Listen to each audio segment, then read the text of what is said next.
tuned for tonight's adventure with the Fat Man. Okay, here we go. Good morning, good afternoon, good evening, whatever time of day it is. I hope it's good to be where you are because I'm really excited to be here today. My name is Baltimore Fats, and welcome to Sigh Ahp Sit E. Yeah. Okay. All right, so here we go. Okay, so I was setting up for the next episode. I'm finally going to get into talking about the people and getting back to what this whole series was supposed to be about, which is, could they be faking space? Because that's the whole flat Earth paradigm, right? Or, there's a million videos out there, fake space, fake NASA, fake. Could they be doing it? And how would they do it? And so I wanted to take a look at that. So I'm setting up my windows and my cursor rolls across this picture.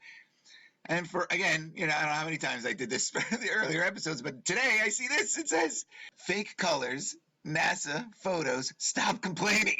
I'm like, what? What is this? Stop complaining about fake colors and NASA images. Like, oh my God, because that's exactly what I'm doing. I'm complaining about the fake colors. It's not what space looks like, Quebec. It's not what space would look like. It is deceitful. Now, that's not to say it isn't real.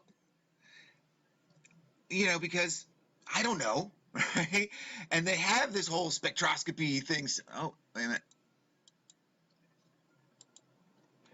Right, they got the whole spectroscopy angle with the, and I really haven't gotten to that part yet. But the, with flame spectroscopy, they're going to be burning the elements and matching all of that. So, the theory is that they're putting filters out there, and that's what's creating these images. That these are the gases that we cannot see with our naked eye.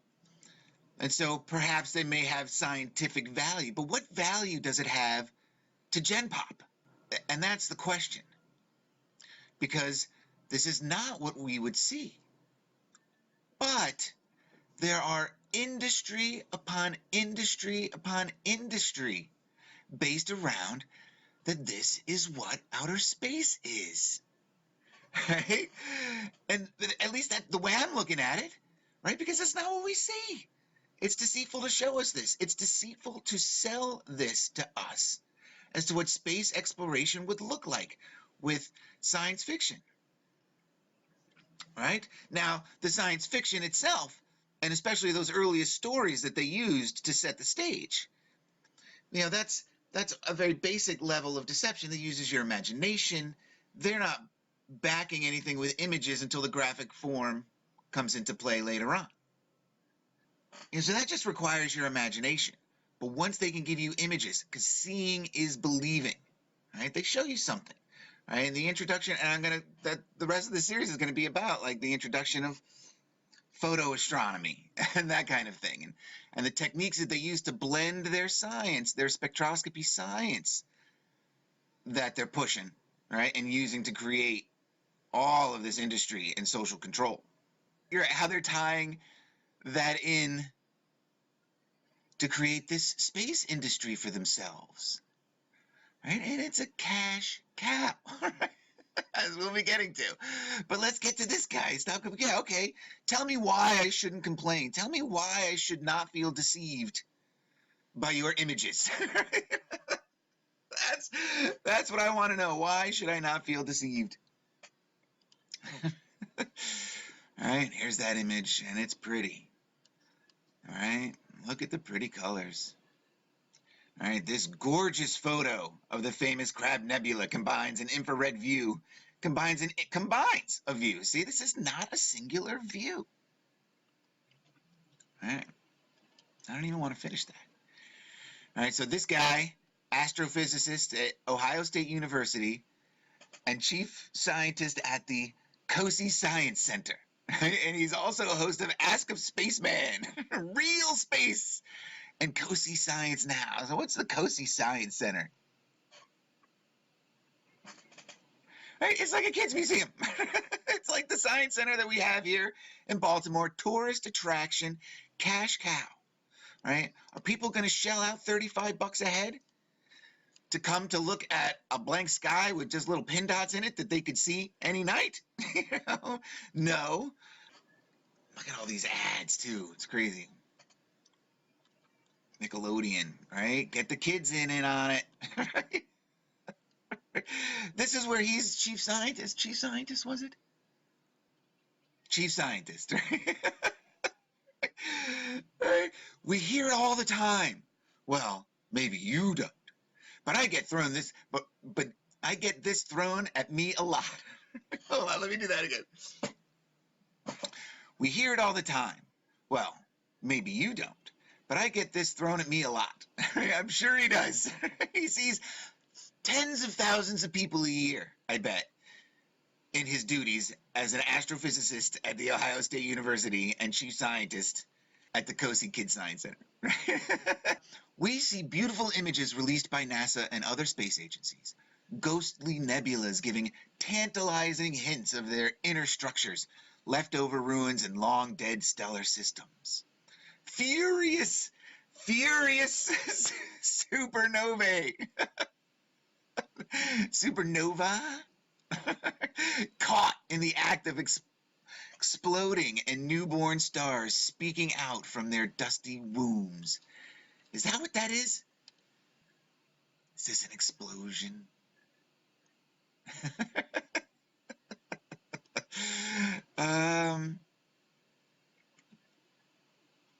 Why is this? It's moving weird. Let's try this. See, and I've been struggling. This Space.com is so ad heavy. These ads keep popping up and slowing me down. Right? It's unbelievable, the commercialism behind this and how invested they are, or invested they have to be in presenting this and hypnotizing us with this. And that's, we got the new Star Trek movie coming, Picard, and the Star Wars movie too, Last Skywalker, right? Broke my heart, those Star Wars movies. So what does he get asked all the time? What's your question, mister? All right, let's see if I fix those ad problems and see what this guy gets thrown at all the time, right? He says, instead of just sitting back, relaxing, and enjoying the light show the universe is putting on, some people feel compelled to object. No kidding. Right? But those colors are fake. They are. They are fake. You wouldn't see that nebula with your eyes. You wouldn't. Right? Binoculars and telescopes wouldn't reveal that supernova structure. Nothing in the universe is that shade of purple. And so on. Right? Yeah, legitimate observations. Right? And legitimate questions. What purpose does it serve the general public to have that understanding of what it looks like? Unless it's to sell something. I think it's first important to describe what a telescope is doing, especially a telescope with a digital camera attached. A digital camera. What images are most easily manipulated? Digital ones, right? With their F-sharp. The telescope itself is an arrangement of tubes, mirrors, and/or lenses that enable the instrument to capture as much light as possible. Obviously, it pulls in much more light than the human eye does, or it wouldn't be very good at what it was built to do. So naturally, telescopes will see really faint things. Things you'd never see with your eyes unless you hitched a ride on a wandering rogue exoplanet and settled in for a 1,000,000-year cruise. 1,000,000 years it would take you to get to see that. Come on. I mean, no one has a concept of what 1,000,000 years could feel like. Why put that number out there? The telescope's second job is to shove all those astronomical photos into a tiny spot that can fit into your iris. It has to rearrange and configure these things, right? They talk about what your retinas do. Yeah, I know all about what my retina's doing.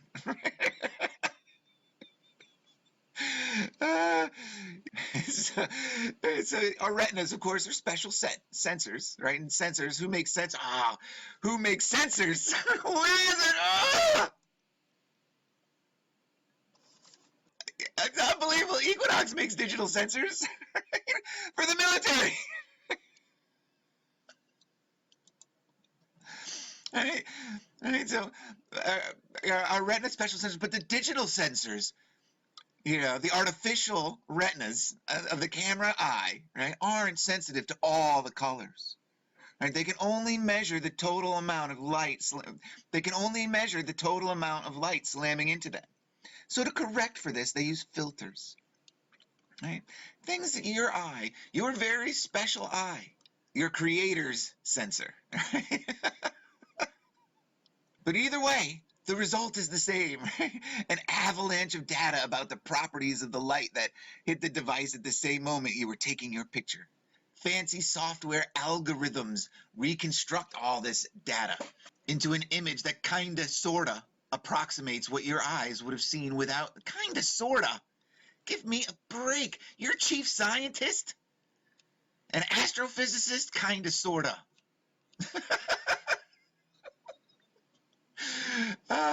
Shoot. And all your fancy software algorithms come from where? From spectroscopy, right? And wave function. Unbelievable. But as anyone who has had to fiddle with exposure and lighting settings knows, it's far from a one-to-one human-computer match. Doing science. If you've ever played with filters before posting a selfie, you're doing it for a reason. You want the picture to look better. Scientists want pictures to look better too, for the sake of science.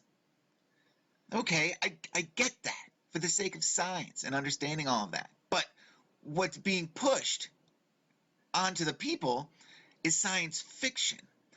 And so science is capitalizing on this science fiction. And I don't know that that's what science should be doing. Why aren't there scientists out there screaming, kicking and screaming that that's not what science is, that that's not what science looks like, and that the public is being deceived? And that's the genius part about setting the whole thing up, at least from the NASA perspective, with the science fiction. But they put the fiction first, right? They got it into our subconscious, our collective subconscious. And I have, all right, let's just. Okay, so here's where I go off on a tangent here that I turn into episode 2. So stay tuned for that one. See, so now I don't remember where I was back here. Okay, and so for that, I so after that little change, I kind of lost my place here, but I think it was here. It says that, that the design, of course, they want the pictures to look better too, right? And researchers take pictures of stuff in space, to learn about how it works. Who is he writing to here? I mean, he's so writing down. And some higher contrast here or a little brightening over there can help us understand complex structures and relationships within and between them. And I get that. Again, as I was saying, for scientific purpose, I can understand the necessity for that, right? If you can truly break down reality into these microscopic parts, And again, it's the science of spectroscopy that does this or allows this to happen. But what about adding colors? Right? If one had to do a census, perhaps the most common colors in the universe are red and blue. So if you're looking at a gorgeous Hubble Space Telescope image and see lots of those two colors, it's probably close to what your unaided eye would see. Probably. How do you know? It's hundreds of millions of miles away, you're telling me. And you're telling me that the only way that you can see it is with all of these special lenses and magnifiers and filters. Right? Come on. Probably. Yes, probably. Is the Earth a spinning globe? Probably.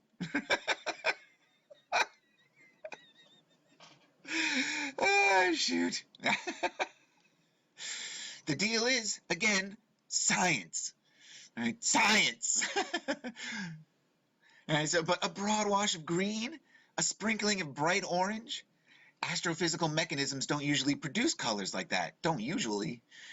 So what's the deal? Yeah, what is the deal? The deal is, again, science. All right, great. But what does science have to do with with the public perception of what outer space looks like? All right, researchers will often add artificial colors. I get it, yada, yada, yada. What you're doing is you're when you're looking at these images, these mega blown up images of outer space, you're making the assumption that the light that you're getting from them is the same as light that it is here, right? Because allegedly it's millions and millions of miles away. And so that applying all of these filters and all of these digital enhancements and things like this is working under the assumption that it's the same. Now we have like NASA, right? And they're sending these like satellites way out and sending these images back, right? But what are, when you look at it from this sort of perspective, you have to think they're just creating excuses to, not excuses, but they're creating art to back their science, to keep their programs and their fundings and everything like that going, right? And to keep their deception going, right? Because that's what this is. It's deception. I won't say they're lying, because there's definitely a difference between, I think, lying and deception in this case.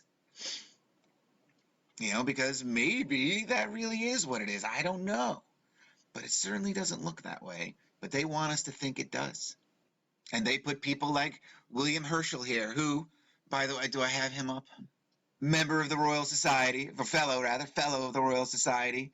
He's a Knight of the Royal Gulfic Order. Polymath, and they had to create this term polymath for all of these scientists who contributed so much to these scientists, right? The term was entered the lexicon in the 20th century and has been applied to great thinkers living before and after the Renaissance. They had to make this word up to apply to these people because they put so many of them, and people are going to start looking back. Geez, that guy did a lot, didn't he? Well, yeah, he was a polymath, right? Oh, well, polymath, okay. Right? They put these people in the narrative, right? He accidentally discovers infrared radiation, right? And I'm going to talk about him a little bit maybe in the next episode because, again, I didn't expect him. This article wasn't supposed to be this episode.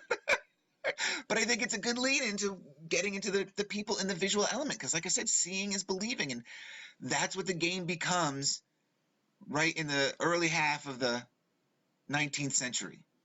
It all becomes about seeing, right? And what you can show the people to mesmerize them and hypnotize them. And here we go. So scientists would like to make a map. After all, we did spend quite a bit of money to build the telescope. Yeah, a lot of money. And you need results. It's a result-driven business, right? And so they say without it, they wouldn't be able to actually do science. And I get that, right? For what it is, but how much of what you're doing is artificially created? And that's going to be what going forward, looking at the people. And I'm going to start next episode with Joseph von Fraunhofer. There he is. I'm going to start with him next episode. So I had a lot of fun with this one. Stop complaining. No, people aren't complaining enough. The way I'm looking at it. If the potential for them to really be selling a false bill of goods is outstanding. Especially when you look at the budget. And I'll look at NASA's budget real quick. All right, so NASA's budget is $21.5 billion, right? Which is only 0.5% of our annual budget, apparently. And since its inception, the United States has spent $600 billion. $600 billion. Again, results-driven industry. And what's easier to get results with than faking it all and keeping the majority of your money? Especially when you're investing in so many other agencies and sciences that help support your story. So anyway, all right, I have to edit this one down and see how it came out. But I hope you guys enjoyed this one. I had a great time. And so until the next one, cheers, guys.